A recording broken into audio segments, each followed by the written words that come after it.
trạm tàu miền lắm về số tại xuống số lúc là lắm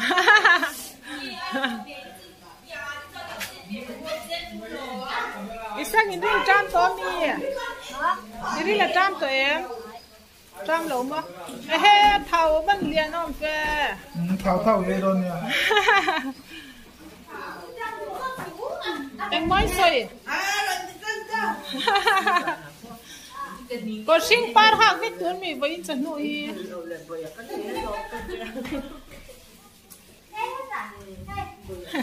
nó phải đâu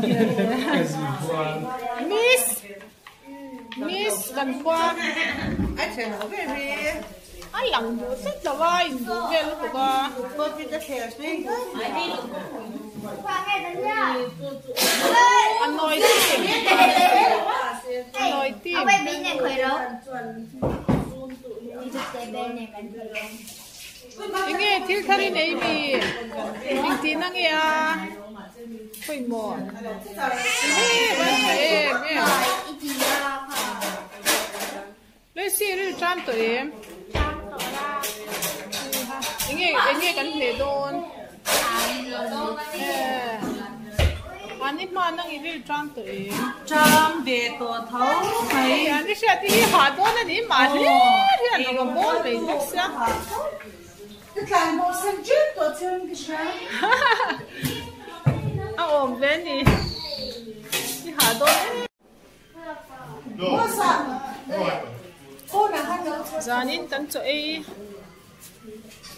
anh ấy à phụ luôn á phụ không phải đâu đến nhà để nghe mẹ nghe mẹ lúc đấy mỏ nó rồi bố trí đến nhà để nghe mẹ ăn tươi liền ôi bắt tươi ổn về ấy trâu sẵn đó này thật chứ Amos để nghe về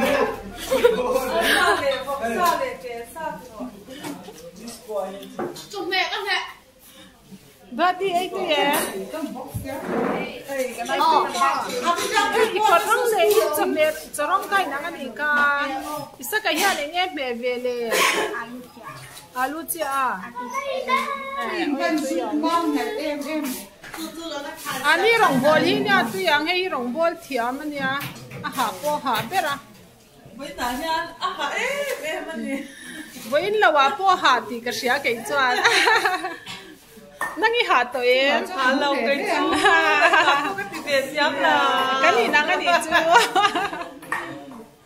nào cái hồn tâm mà lớn ấy cái con vui chú khoa hai đôi đấy mấy cái nụ chán nụ ông về toàn là cái này kia bằng á ấy chỗ đó cái áp bát tê á cái gì in quỷ hoa bùa đi mà quỷ à này là có rồi mà đó mấy mình bớt phải thôi thì mua thì đây là trăm tuổi mấy em trăm lầu với nó đó là in dress cần nấu té nha này ấy tụi em về cần nấu té đoạt để mai ấy tụi em áo chân ấy anh nghe ấy về cần cho tắm ấy áo chân ấy tụi em với này hạ bốc cái ấy trâu đó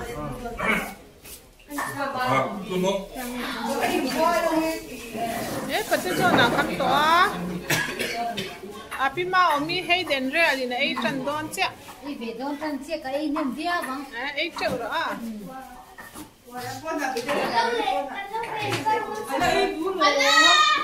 Kaka, at we kher in charge. Người ta có học sĩ nó về thân sinh ai thì kẹt. Cái thổ về bắt đầu hết cha hẳn là quả về đi mà. Mình lâu xe sẵn con nha.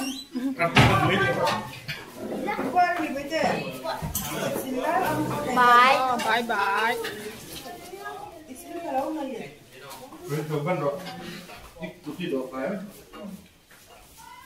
Hey, tại nhà nên lâu ẩm bốc anh đi room number 1 anh lâu ẩm bốc anh đi lấy xe ấy tụi em lấy xí cho ấy tụi em qua em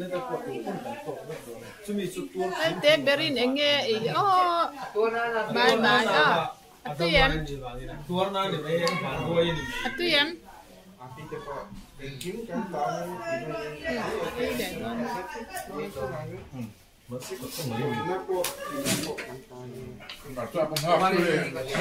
cấu loài chú mà sẵn nấu vào thar đấy à hành theo tê cấu loài nghe mẹ thì cần một khát ta tầm cái đồ mắc để chia ra chỉ mà apa lang này bỏ nấu vào về đó nhỉ thì chả về phim khó ra trái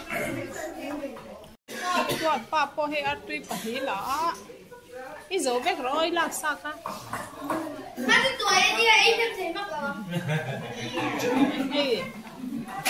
tôi trông rất bỏ xí người ta mà ông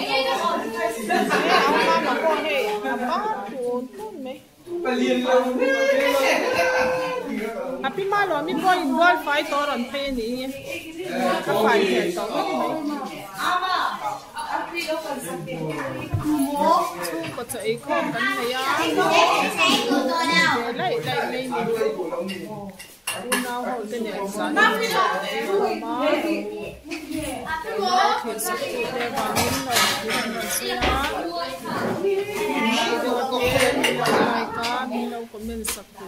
Hi.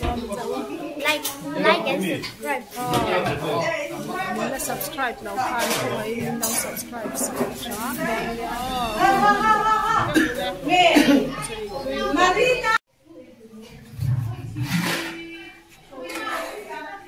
Ông má bùi nghe bia.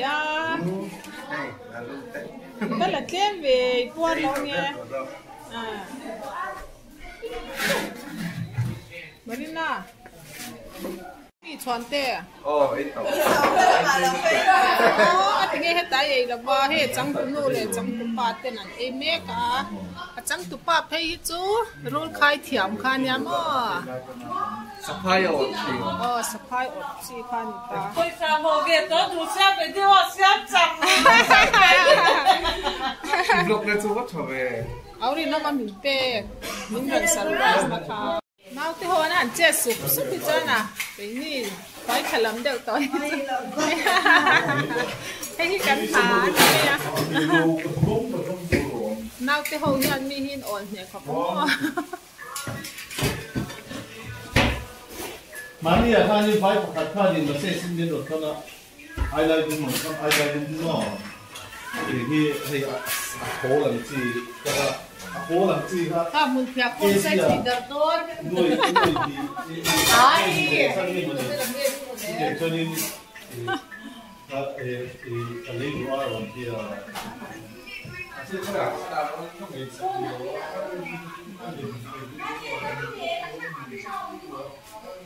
Ôi mau mà bắt thím mồm vết được thấy mi. Thím lâu á. Dạ, thím mà mắc gì cơ, ít một thấy mò. Anh doctor pa in tuệ lâu supply nữa mà. Mình phải chuyển tắc em.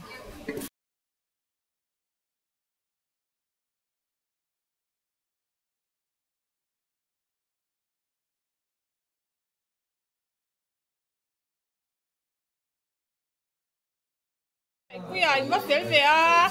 yeah thì mình về cái lần tiền này thì xí là ba Ngồi rồi đấy cái chịu bao nhiêu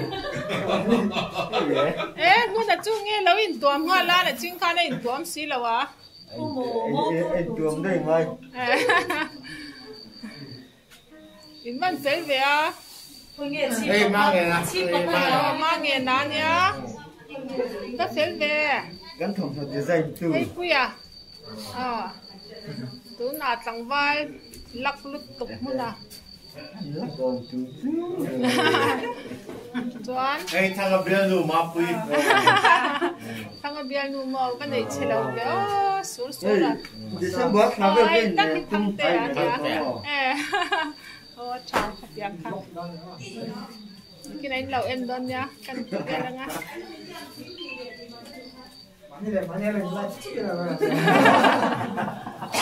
cái sai rồi đâu cái rồi chiang về cái lỗ cái này cái nón lần đầu tiên này nó về là tao sửa lòng tin ba ba lần xem thấy về hay cái này ông đi chân cái khui suy sốt dễ lắm nha tiếng cái gì khác tiếng tự ít cái cái ép thì con này cái này phun lăng thề nó không rồi lăng thề thế đấy mấy cả cái này thì đúng rồi em không em thiếu này giá đi chung mặc lên tục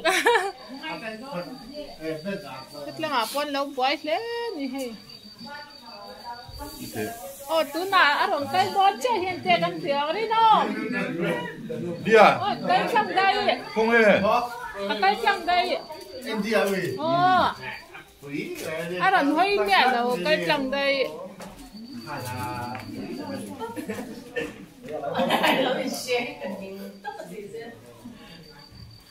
mi sau khi chú làm cái ngày mà hiên cái gì muốn tối tôi có thì hiên cái gì đấy mà bùi cái sản phẩm pha cái gì đó ăn làm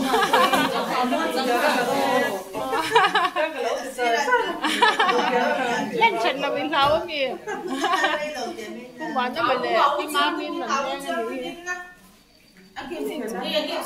anh đi chú ruột đâu lấy cái nào ngay cái là trước tôi lên là chỉ nói chuyện lâu lại game xí là mấy cái là